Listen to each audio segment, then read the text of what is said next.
Hey everyone, welcome back to Anyone Can Cook with Lauren.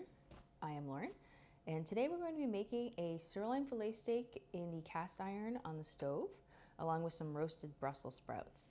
So we're going to start here by cutting the ends off of our Brussels sprouts and peeling them, getting the gross, nasty outside layers out. You can see how the outside layers can be kind of banged up, kind of dirty. So we're going to go ahead and take those off. You don't really want to eat those. So Brussels sprouts are something that I didn't really get into eating until I was older, when we went over a friend's house and they had made them with bacon and this kind of sweet glaze, and I thought it was really good. And with these Brussels sprouts, you can also use bacon with them. You can chop up prosciutto and put it in the oven on top of them.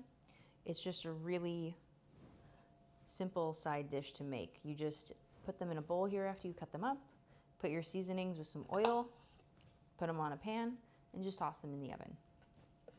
So I have the oven preheated to 400, and that's gonna make them nice and crispy. The smaller ones will be nice and crispy. The loose leaves will be almost like toasted marshmallow flavor.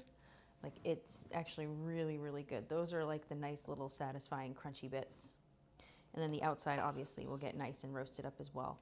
So I'm just tossing these in this bowl. And once we are all done cutting them up, we are gonna season them. All right, so in this little bowl here, we have a half teaspoon of salt, quarter teaspoon of black pepper, a half teaspoon of onion powder, and a quarter teaspoon of garlic powder. That's gonna be our seasoning here for our sprouts. Super easy flavor profile there. A savory flavor. You can also make a glaze to put on them, kind of like a sweet soy sauce glaze afterwards, but we're not going to do that today. We're just doing the basic Brussels sprouts. So we're going to go ahead and get all these cut up and peel off all these layers. And you want to make sure that when you peel it, you get it to a layer where it's just nice and clean. A lot of Brussels sprouts, you can see this one here, tends to have aphids eat at them, other little critters. So if you have that there, just cut that piece off. As long as it doesn't go all the way through, you're good to eat it. Okay, so just gonna peel all of these up, and they will be varying sizes. There are some that are gonna be kind of tiny, some that are gonna be a little bit bigger. The slightly bigger ones, might take these back out, cut them into quarters just so everything cooks evenly.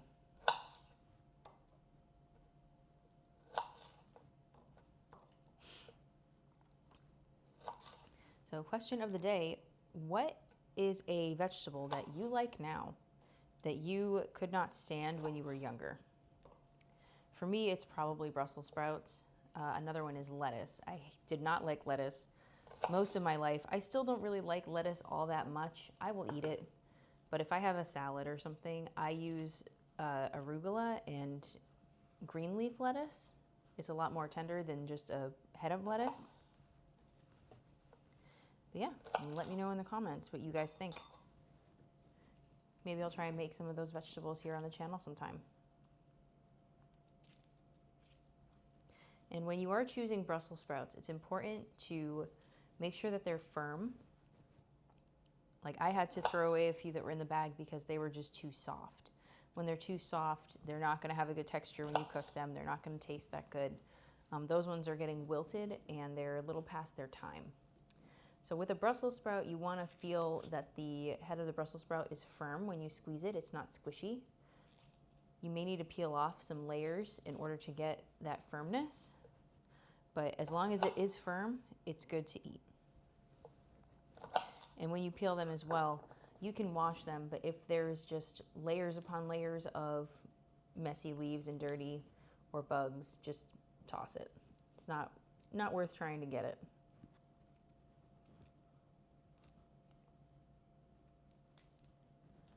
Okay. And I think Brussels sprouts are fun because they look like a tiny cabbage. And I think that's kind of what they are, is just a tiny cabbage. Like, if Cabbage Patch Kids were little fairy babies, this is where they'd live.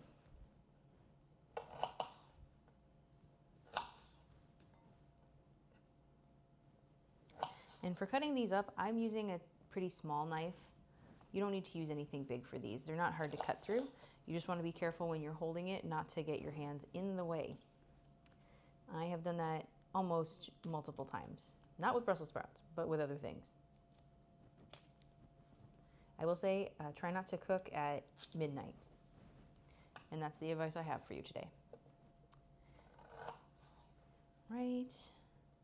And you want to try and just cut them up so that they're sort of even thickness with all the pieces. They don't have to be the same size, but just make sure that the thickness is somewhat even, because that's how you're going to make them cook all at the same time and not have some that are crunchy left over, or, you know, super, super soft, or just completely burned to a crisp, even though those ones taste really, really good.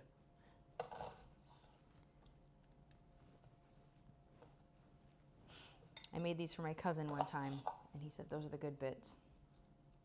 And this is when I was just starting to learn how to use the grill.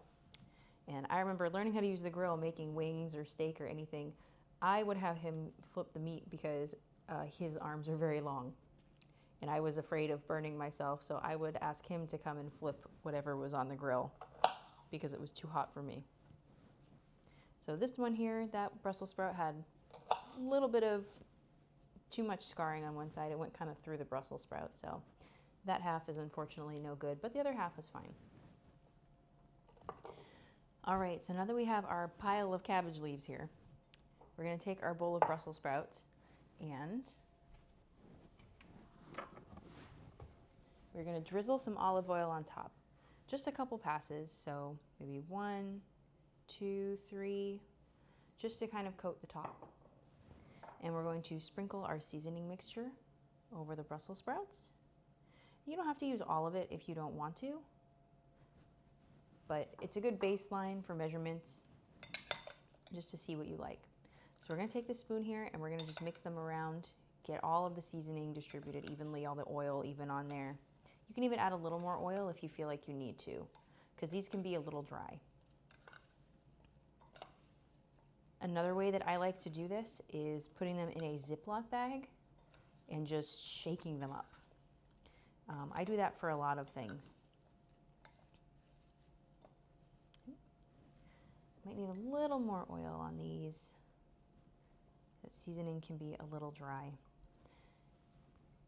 And like I said before, you can put bacon on these, you can put prosciutto on these. For the longest time, I would not eat them without bacon or prosciutto on them, because I still didn't like the flavor of the Brussels sprouts all that much. But once I kind of figured out a good seasoning ratio and how long to cook them for, I started to like them more and more just as themselves without the extra protein. All right, once they are all seasoned and distributed there, we're gonna put them on the sheet pan.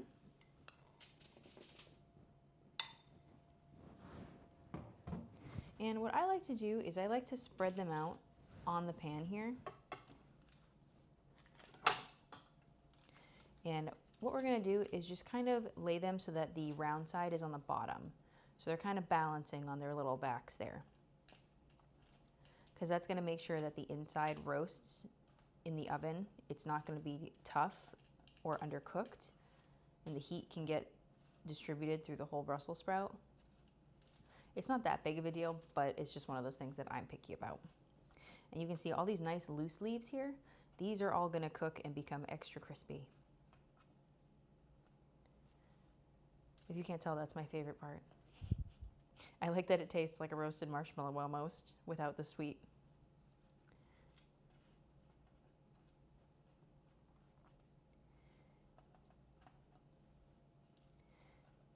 All right. So once all your little guys are flipped over here on the pan, we're gonna go ahead and put it in the oven, usually for 25 to 30 minutes, depending on how thick your Brussels sprouts are. If they are on the thicker side, you will wanna put them in for 30 minutes, but we're gonna start with 25 and we're gonna see how that goes. So I'm gonna go ahead and put these in the oven, and while these are in there, we're gonna get started on our steak. All right, now that our Brussels sprouts are in the oven, we're gonna go ahead and we're gonna start seasoning our steak here. I have a top sirloin filet. They're fairly cheap at the grocery store. I think this one came with another smaller one that was like $7 for both of them. So it's a really fairly affordable cut of steak, and it can be really tender and really good. You just want to look for not too much fat on the sides, no tough bits in between. So you can see here, there's a little bit of fat on the side. That's not a problem. We'll just cut that off after it's cooked. Typically there might be some tough spots in the middle, but overall it's a really good cut of meat and it's super affordable. So on the plate you'll also see that I have 2 tablespoons of butter. If you saw my skillet pork chop video on the channel as well, you'll know that this cooking method, you put in the butter once we flip the steak over and use that to coat the other side of the steak and the top. It helps it cook a little bit better. It gives it a lot of flavor. It keeps it moist. But I also have about a ½ teaspoon here of minced garlic. We're gonna throw that in with the butter this time and kind of infuse that flavor so that the steak has that nice, savory garlic flavor to it with that butter. And the seasoning we're gonna use for this is a teaspoon of salt, about a ½ teaspoon of black pepper, and then a ½ teaspoon also of onion powder. So we're gonna go ahead, and you can use your fingers for this one. You might not use all of the seasoning, and that's fine. But just go ahead and evenly sprinkle it on. And you can also just keep a jar of this too. You can make your own seasoning mixes at home and just keep a jar of it in your pantry, or if there's anything perishable in it in your fridge, and just use it whenever you want to. I've done that with chili seasoning before. I make my own homemade chili seasoning because there's just certain seasonings I don't really like in the prepackaged ones. So it is not overrated to make your own seasoning, and you will pay much, much less. All right, so I'm gonna get that nice and even on here. And I don't coat the steak with oil first. I do have about a tablespoon of olive oil in the pan that we're gonna use. Just even that out a little.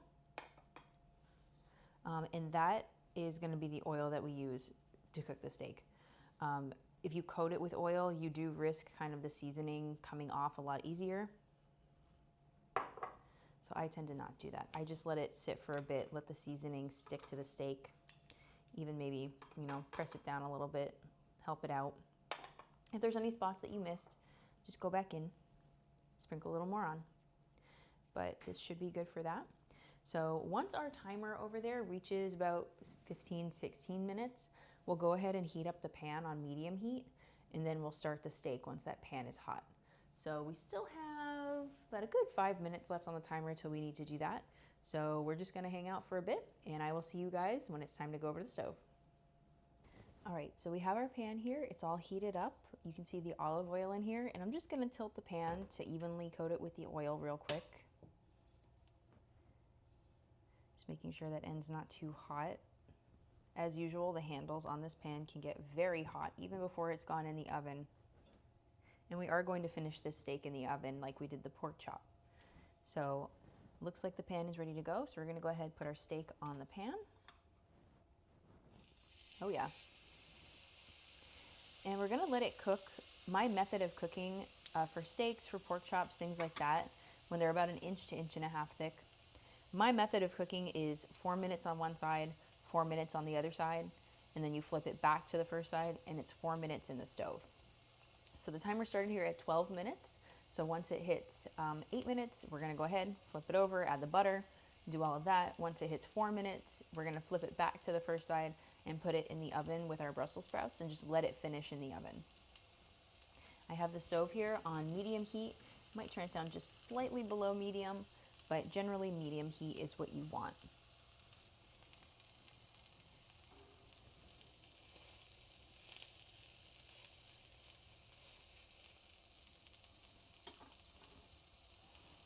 All right, so we're gonna let this guy finish up for these few minutes, and then we're gonna go ahead and flip him over. All right, now the timer's at 8 minutes. We're gonna go ahead and we're gonna add in our butter. You can see it's starting to get a little smoky here. When you're cooking, you can put the vent fan on in your microwave or above your stove.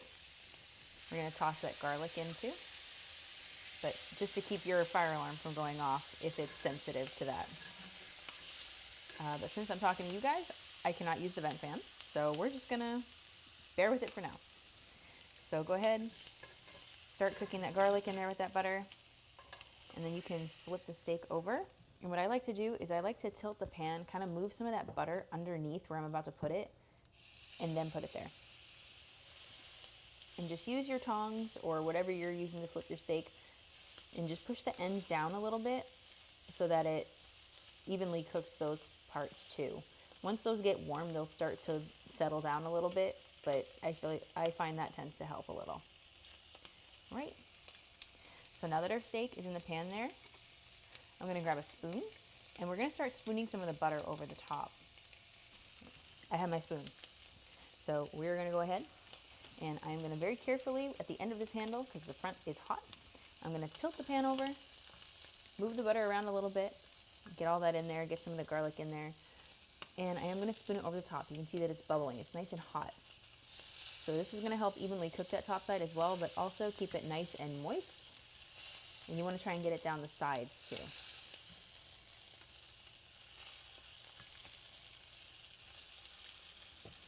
And just tilt it a little bit back to get the butter back to where it's supposed to go.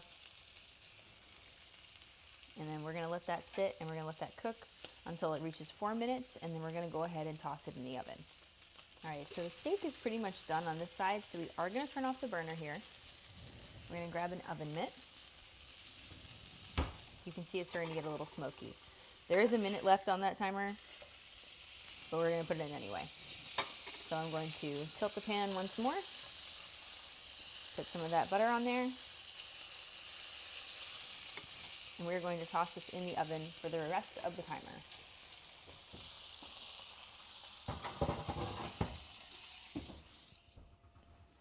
So I'm going for about a medium to medium well doneness with the steak.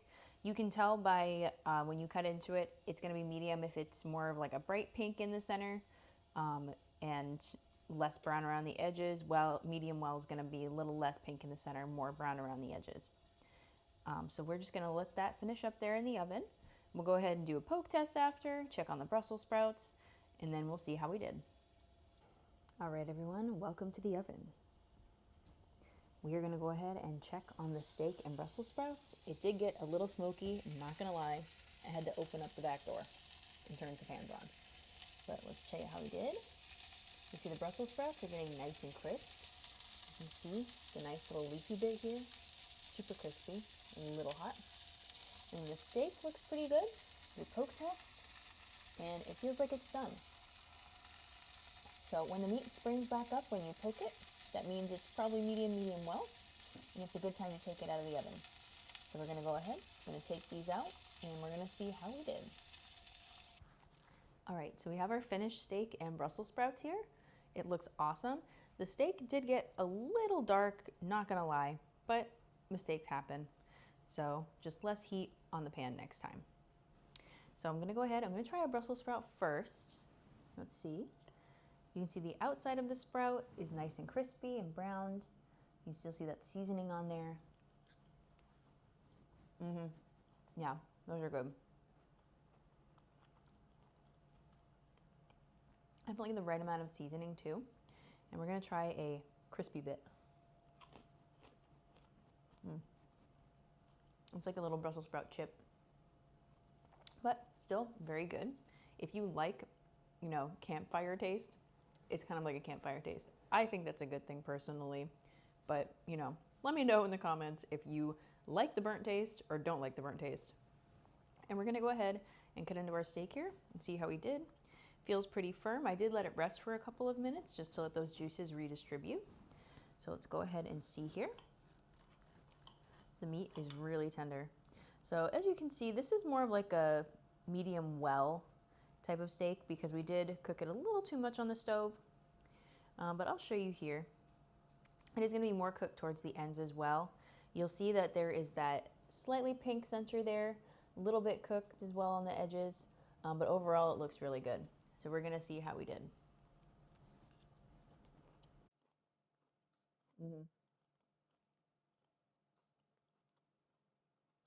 I'm having too big of a bite there. Yeah, that was a big bite, but I'm hungry. But yeah, the steak is cooked perfectly. It is a little more on the medium well side, but it's still really moist. The meat's still really tender. So it's just a really awesome way to cook steak, especially if you live in a condo, an apartment, can't have a grill, or you're just afraid to grill. A cast iron can do so many different things. So as always, thanks for tuning in, and I will have the recipe and the instructions down in the description. And guys, thanks again. This has been Anyone Can Cook, and remember, anyone can cook.